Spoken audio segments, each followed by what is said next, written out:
Hello दोस्तों, welcome to the lecture 17 of software requirement engineering. I hope so कि आपने 16 lectures ले लिए होंगे और अच्छे से उनको समझ भी लिया होगा।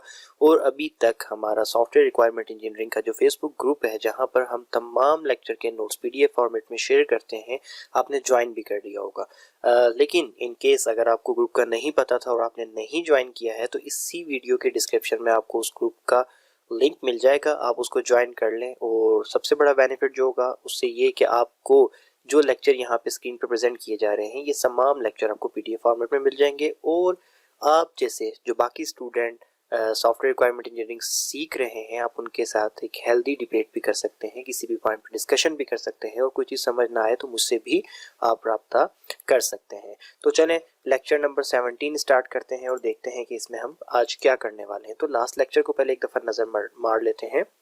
हम जो आपका रिक्वायरमेंट इंजीनियरिंग का प्रोसेस है उसके फेज़ 1 पे खड़े थे और रिक्वायरमेंट एलोकेशन को पढ़ रहे थे, जो कि फेज़ 1 है रिक्वायरमेंट इंजीनियरिंग प्रोसेस के अंदर। तो उसके अंदर हमने मुख्तलिफ चीज़ें पढ़ी और अभी जिस चीज़ के ऊपर हम फोकस कर रहे हैं वो स्पेसिफिक एलोकेशन टेक्निक्स, यानी कि जो ख़ास स्पेसिफिक किस्म की टेक्निक्स हैं जिनके तरीके के थ्रू आप रिक्वायरमेंट हासिल कर सकते हो, हम उनको पढ़ रहे थे। और उसके अंदर हमने लास्ट लेक्चर में एक इंटरव्यू की टेक्निक पढ़ी थी कि एक इंटरव्यू एक ऐसा तरीका है कि जिसके थ्रू आप अपने कस्टमर से रिक्वायरमेंट्स को हासिल कर सकते हो।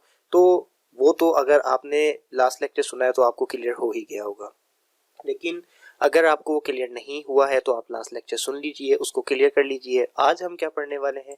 आज जो है हम ये पढ़ने वाले हैं कि स्पेसिफिक एलोकेशन टेक्निक्स में इंटरव्यू के बाद जो दूसरी टेक्निक है वो है हमारे पास सिनेरियोज। ठीक है, तो आज हम देखेंगे कि सिनेरियोज क्या हैं और ये किस तरीके से एलोकेशन यानी कि रिक्वायरमेंट एलोकेशन करने में मदद देते हैं। और आपको बताता चलूं कि स्पेसिफिक एलोकेशन टेक्निक्स के अंदर सिर्फ यही दो टेक्निक नहीं, interview, scenario, observations and social analysis और रिक्वायरमेंट रीयूज के ऑप्शन भी हमारे पास मौजूद हैं। आज के लेक्चर में हम सिनेरियोज को डिस्कस करेंगे, उसके बाद नेक्स्ट लेक्चर में हम बाकी चीज़ों को देखेंगे। तो चलते हैं। सबसे पहले सिनेरियोज होते क्या हैं ये आपको पता होना चाहिए। Scenarios are stories which explain how a system might be used. ठीक है, एक ये बेसिकली क्या होते हैं सिनेरियोज? ये कहानी की तरह होते हैं, एक स्टोरी की तरह होते हैं, जो बेसिकली ये डिफाइन कर रहे होते हैं कि सिस्टम किस तरीके से यूज होगा, और ये कुछ भी नहीं है। अब उनको डिफाइन करने का एक स्टैंडर्ड मेथड आपको दे दिया जाता है, आप उसी को यूज करके डिफाइन करते हो। तो क्या होता है कि पूरी वर्ल्ड में उस सिनेरियो को कहीं भी आप लेके जाते हो तो कोई भी सॉफ्टवेयर इंजीनियर उसको इजीली समझ सकता है। सिनेरियोज में होता क्या क्या है? अच्छा, सिनेरियोज के बारे में इसमें होता क्या क्या है इसकी तरफ जाने से पहले सिनेरियोज के बारे में थोड़ा सा आपको और भी बताना चाहूँगा कि इट्स सेम लाइक कि आप कोई स्टोरी किसी को सुना रहे हो कि कहीं कहीं आप जाते हो और आप बोलते हो कि यार हम वहाँ पर गए थे और वहाँ पे हमारे साथ ना एक सीन हो गया। ठीक है, ये हम एक अपनी कैजुअल लैंग्वेज जब बोल रहे होते हैं तो हम इस तरीके के वर्ड्स यूज़ करते हैं।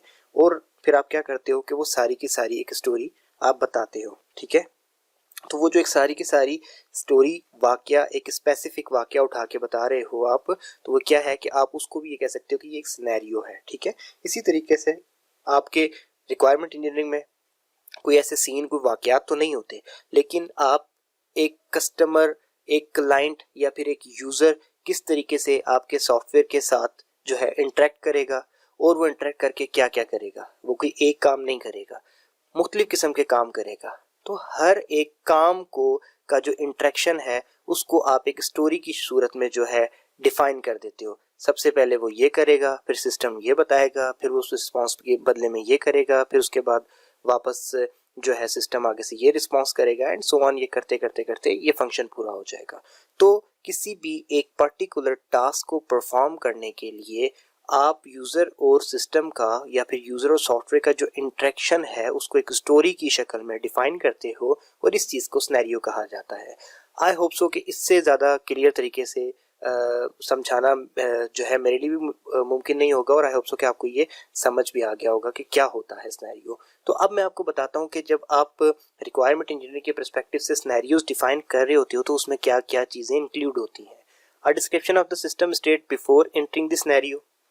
अब आप एक स्टोरी लिखने जा रहे हो, आप एक सिनेरियो डिफाइन करने जा रहे हो, तो उस सिनेरियो के अंदर इंटर होने से पहले आपका जो सिस्टम है वो किस स्टेट पे खड़ा है। ठीक है, आपने ये बताना है। ठीक है, उसके बाद आपने इस सिनेरियो में क्या बताना है कि the normal flow of events in this scenario. जो जो टास्क आप एक सिनेरियो के अंदर परफॉर्म करवा रहे होंगे, मींस ये कि पहले आपने इंटरेक्ट किया सिस्टम से, ये एक टास्क है, सिस्टम ने वापस उसके रिस्पांस में कुछ इवेंट जनरेट किया, कुछ कहा, ये एक अलग चीज हो गई। तो इसके प्रॉपर फ्लो को जो है आपने एक सिनेरियो के अंदर डिफाइन करना है। Exceptions to the normal flow of events, अगर उन नॉर्मल फ्लो ऑफ इवेंट्स से हटके भी उस पर्टिकुलर सिनेरियो में कुछ हो सकता है कभी कभार, तो आपने उसको भी वहां पर क्या करना है, मेंशन करना है। इसके बाद इंफॉर्मेशन अबाउट कंकरेंट एक्टिविटीज, अगर कुछ ऐसी एक्टिविटीज हैं जो कि ऐसा नहीं होगा कि एक खत्म होगी तो दूसरी चलेगी, बल्कि वो साथ में चलेंगी, पैरेलल चलेंगी, तो आपने उनके बारे में भी यहाँ पे लिखना है। A description of the system state at the end of the scenario, जब आपका सिनेरियो या फिर जब वो स्टोरी खत्म होगी तो उसके बाद आपका सिस्टम किस सिचुएशन में चला जाएगा, आपने वो भी डिफाइन करना है। तो ये होता है सारा का सारा सिनेरियो। आई होप सो कि आपको ये समझ आ गया होगा। Scenarios are examples of interaction session which describe how a user interact with a system.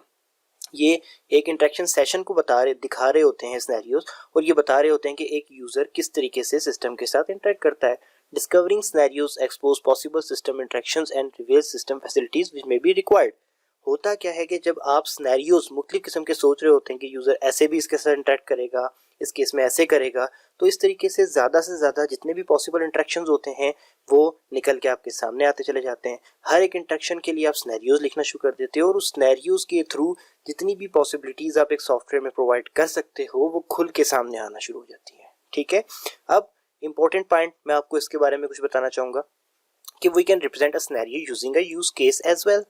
ठीक है, अब यूज केस को भी आप यूज करके किसी एक सिनेरियो को रिप्रेजेंट कर सकते हो। Use case is used to represent the specific case of a system usages. Use case होता क्या है? यूज केस एक ऐसी डायग्राम होती है कि आप सिस्टम के यूजेज के किसी एक पर्टिकुलर केस को जो है रिप्रेजेंट करने के लिए यूज कर रहे होते हो। तो सिनेरियो क्या होता है? सिनेरियो भी तो यही होता है कि किसी एक पर्टिकुलर इंटरेक्शन की कहानी को आप रिप्रेजेंट करने के लिए यूज कर रहे होते हो। तो अब हम दोनों की छोटी छोटी सी एग्जांपल देख लेते हैं, लेकिन उससे पहले मैं आपको बताता चलूं कि ये एक वेंडिंग मशीन होती है। अब आप सोच रहे होंगे कहीं एडवर्टाइजमेंट तो नहीं आ गई? नहीं, ऐसा कुछ भी नहीं है। रिक्वायरमेंट इंजीनियरिंग में आगे जो मैं आपको एग्जांपल देने वाला हूँ उसके अंदर जो है इसका जिक्र होगा, तो इसलिए मैंने सोचा कि आपको इस वेंडिंग मशीन के बारे में बता दूं। हो सकता है कि मैं आगे जाके जब वेंडिंग मशीन वर्ड यूज करूं तो आप लोगों को समझ ही ना आए कि वेंडिंग मशीन होती क्या है, तो जिस चीज़ का पता ही नहीं है उसके रेलेवेंट एग्जांपल दूंगा तो समझ नहीं आएगा। ये मुख्तलिफ पब्लिक स्पॉट्स पे लगी होती है, और इसमें क्या होता है कि मुख्तलिफ किस्म की प्रोडक्ट्स रखी होती हैं, हर प्रोडक्ट की कोई ना कोई प्राइस होती है। ठीक है, आप क्या करते हो कि ये जहाँ पे मेरा कर्सर है इस सेक्शन से आप वो प्रोडक्ट लेने के लिए सेट करके आप पैसे यहाँ से अंदर डाल देते हो।